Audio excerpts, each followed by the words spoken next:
Gala. Hay un economista que a mí me cae muy bien, me gusta mucho, te lo recomiendo, se llama Ha-Yeon Chang, es coreano, él da clases en Oxford y él tiene un libro buenísimo que yo creo que todo economista debería leer y después dejar de ser economista. Después cometerse poco. Pero el libro se llama Kicking Away the Ladder o Pateando a un lado la escalera, se llama el libro.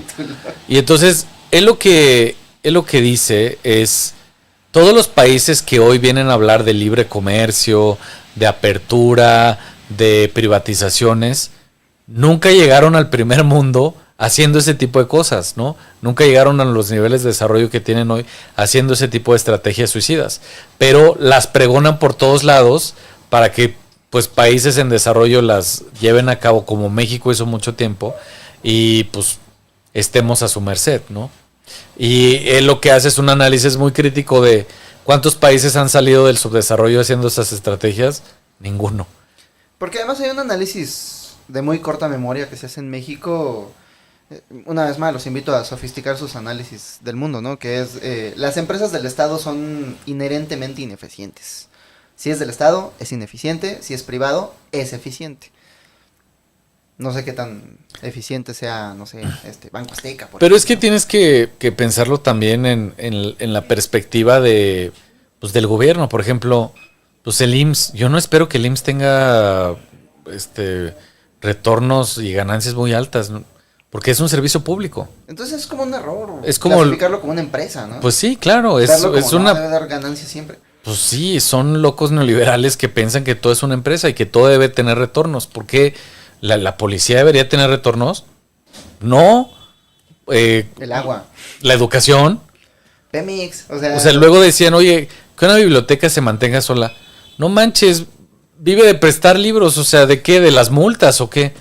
Pues no, o sea, esos son servicios públicos que se deben mantener públicos y que deben de costarle al gobierno. El gobierno que tiene que hacer es recaudar mejor impuestos para pagar ese tipo de servicios, pero no esperar que la seguridad social, la educación, pues tenga pues algún retorno o ganancias para que se puedan mantener. Esa es una visión empresarial que no tiene nada que ver con los servicios públicos. No, y es dogmatismo de mercado, es pensamiento mágico, es la locura de que todo tiene que generar ganancias, absolutamente todo. Nos preguntaban el otro día, no, pero es que las empresas son más eficientes. ¿Pero por qué la eficiencia es un fin en sí mismo? Exacto. O sea, la última ¿Y en qué lo queremos? La pandemia nos enseñó que un servicio completamente eficiente no tiene camas extra para una emergencia. Completamente. Entonces es un error clasificar que todas las palabras que nos dijo Robert Kiyosaki son inherentemente buenas solamente porque generan dinero en un contexto específico que ni siquiera es el que vivimos. Lean Padre Rico, Padre Pobre, por favor. Y luego cometan seppuku. Sí. No, yo me acuerdo muy bien en Japón ahora con la pandemia. Japón, que son turbo neoliberales. Ahí para muestra un botón.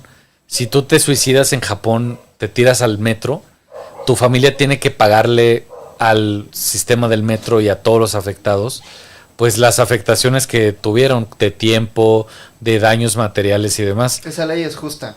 Por eso hay además esa familia no participó en evitar ese suicidio. Bueno, puedes verlo así. Pero hay un bosque urbano, digamos el Chapultepec de Tokio, que se llama el Bosque del Silencio, que es ahí donde pues ahora van a colgarse un árbol para pues no tener que pagar ninguna deuda después. Es donde fue Logan Paul, ¿no? Sí, justo. A tomar video. Sí. Y bueno, en fin, ellos tienen una perspectiva pues muy neoliberal de los servicios públicos. Entonces en Japón, si tú muestras antecedentes de haber fumado, de tener obesidad o diabetes, no te atienden en los hospitales públicos. No, pues aquí no atenderían a nadie. No, pues al 20% de la población será lo único que aceptarían. Aceptarían a la gente que menos necesita de esos. Probablemente, ¿no? Esa gente que puede estar en el gimnasio hasta las 11 de la mañana un lunes y después irse a jugar golf, ¿no?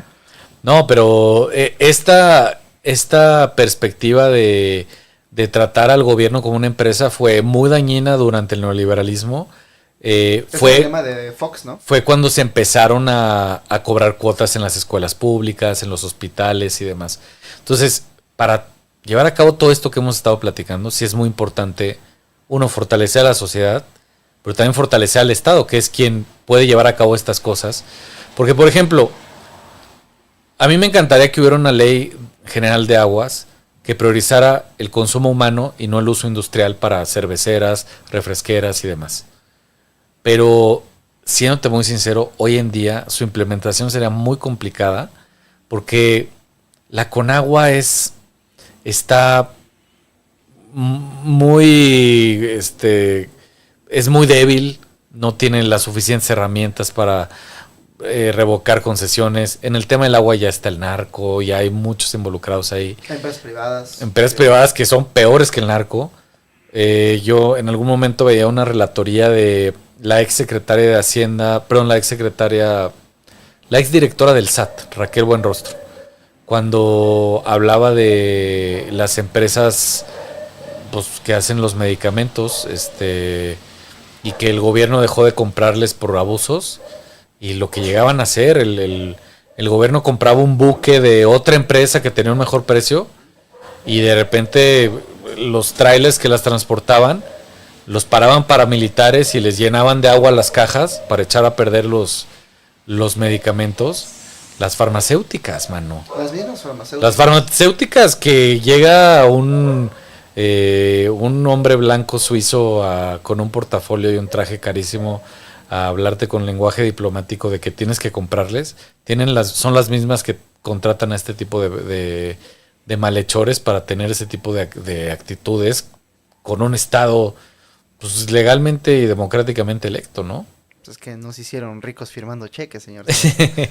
Sí, completamente. Entonces sí, es muy importante que fortalezcamos al Estado porque es la única herramienta con la que contamos para poder contrarrestar pues el abuso de empresas como Airbnb, Uber, farmacéuticas, refresqueras, etcétera, ¿no? Y si además de fortalecer el Estado, porque, digo, yo antes pensaba que eran los buenos, ¿no? Y luego salía a las calles y conocía a la gente y una vecina de la Benito Juárez me decía que es que antes había que cuidarse de los ladrones y de las empresas y ahora hay que cuidarse del mismo Estado que de facto trabaja para estas empresas que nos quieren robar todo. O sea que el trabajo del Estado en muchos casos, Chiapas por ejemplo, es robarse los comunes de la gente para entregárselos a los privados. Sí, el agua, por ejemplo. El agua, por ejemplo. Sí. Lo cual me lleva a buscar caminos fuera. Sí. Y si buscáramos caminos fuera de la lógica del dinero. Este es el momento en el que me pierdes todo respeto y seriedad, porque voy a comenzar a hablar de Vinland. Vinland es un plan que tenemos de fundar una cooperativa de vivienda. Básicamente hemos caído en la posición de que podríamos ganar mucho dinero al final de este año y queremos emplearlo en comprar tierra. ¿Por qué tiene nombre en inglés? Porque hay un anime en japonés, vivimos en la globalización. Ya. Hay un anime japonés que cuestiona los valores violentos del shonen y plantea un heroísmo pacífico. Hola. Y en el penúltimo capítulo, todos los personajes al mismo tiempo llegan a la conclusión de que la vida es una basura y constantemente te va a traer dolor. Y ellos decían, el reto entonces es construir una tierra cuyo brillo opaque la oscuridad de la muerte. Qué bonito. Esa es su misión. Y Vinland es... Y es ahora nuestra misión. Entonces no solamente vamos a hacer una cooperativa de vivienda, sino que ya fuimos hace 2 semanas, la semana pasada, no sé. Estábamos en Acapulco, aprendiendo a construir en Superadobe. Básicamente porque además creo que es la opción para la reconstrucción de Acapulco, ¿no? Sí. Acapulco es uno de esos casos donde hay una gran necesidad de reconstrucción. Y entró el gobierno viendo qué depredaba, entraron las empresas a ver qué chingados ganaban, entró el narco para ver a quién extorsionaba. Todo el pinche mundo quiere hacer dinero. Y en el mientras, la gente no tiene casas y a todo mundo le vale madres y todo el mundo está queriendo vender materiales y todo el mundo está queriendo hacer su agosto. Y vale la pena también comentar que mucha gente perdió su vivienda porque construyó en zonas de riesgo porque el gobierno nunca les dio vivienda. O sea, no vivían ahí porque querían, ¿no? Entonces, creo que ahí vale mucho la pena aprender a hacer Superadobe porque son casas que puedes hacer con la tierra que cavas del piso. Literalmente. Los materiales, estábamos viendo, si pagaras los materiales, una casa te salen 40,000 pesos. 40,000. Y son casas bonitas. Y además fuertes. Fuimos a un hotel que tenía estas casas de superadobe, a un lado de un hotel de concreto cubierto en Duroc.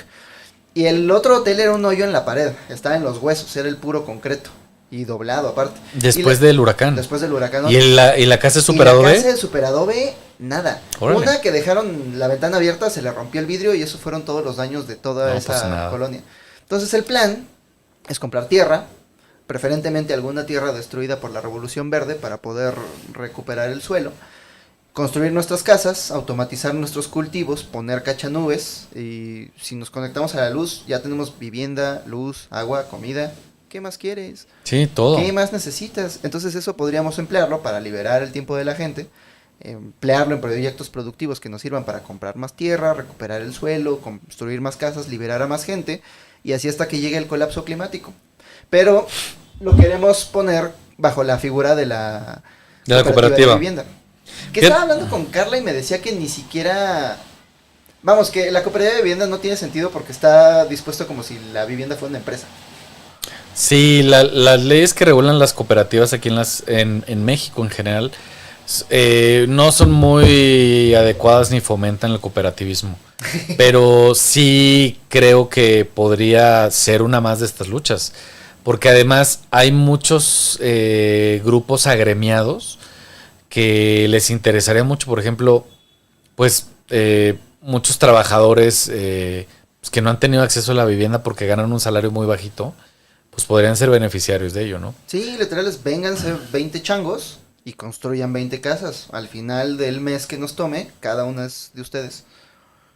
Sí, y además ahí hay otra cosa, que digamos, podría haber alianzas con el sector público en cuanto a, tal vez el gobierno podría aportar el suelo y la mano de obra y la vivienda la podría aportar la cooperativa, que es un modelo que a mí me gusta mucho porque el tema del suelo es muy caro y de repente los únicos que pueden adquirir ese suelo pues son los gobiernos porque son costos muy altos. Pero una simple hectárea me va a costar todos los ahorros de este año. Y luego me toca ver gente que vende 200, 300 hectáreas y pienso, eres un idiota, tienes libertad, tienes tierra, tienes todo, tienes agua. ¿Por qué la quieres cambiar por dinero para ser un consumidor promedio? Hay una parábola, ¿no? Que creo que se llama la parábola del idiota. Y que la promueve mucho la gente que habla del decrecimiento. Y ellos lo que dicen es, pues, que hay un tipo en Oaxaca que está pescando. Y de repente llega un empresario gringo y le dice, oye, pues tú ¿cuántas horas pescas al día? Y dice, no, pues yo como 2 o 3 horas al día. Y le dice, qué barbaridad, ¿y qué haces con el resto de tu tiempo? Y dice, no, pues yo pesco 2 o 3 horas por la tarde, luego voy a mi casa y como con mi familia, después me voy con mis hijos a jugar, después me voy por un par de cervezas con mis amigos, regreso, duermo con mi familia. Al día siguiente amanezco, llego a los niños a la escuela, estoy con mi esposa un tiempo y después me voy a pescar otras 2 o 3 horitas. Y le dice el empresario gringo, le dice, ¡qué barbaridad!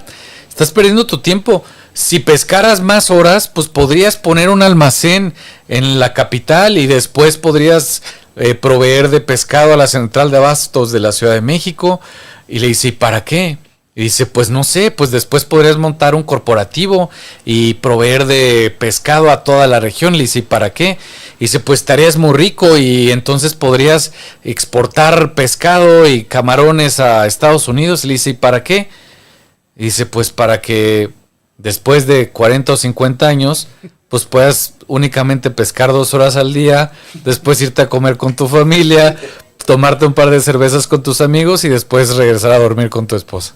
Entonces, sí, o sea, hay gente que no logra ver y que está muy envenenada por la lógica del dinero, por los beneficios y lo que importa en la vida, ¿no? Es lo que platicamos ahorita con el multicitado Ramiro, que pues seguramente tiene el iPhone más nuevo, y tiene que moverse 4 horas a su trabajo, ¿no?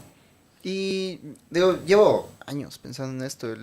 La lógica del dinero lo pudre todo, porque el dinero es el fin último de todo. Todo lo demás necesariamente es un medio para un fin. La gente es un medio para un fin, los recursos son un medio para un fin. Si tú antes hacías zapatos y tenías tu zapatería bien chingona porque amabas hacer zapatos, ese era el fin. Claro. Pero si llega Nike y te ofrece $20 millones y lo vendes, el fin ya no son los zapatos, el fin es las ganancias de los inversionistas que invirtieron.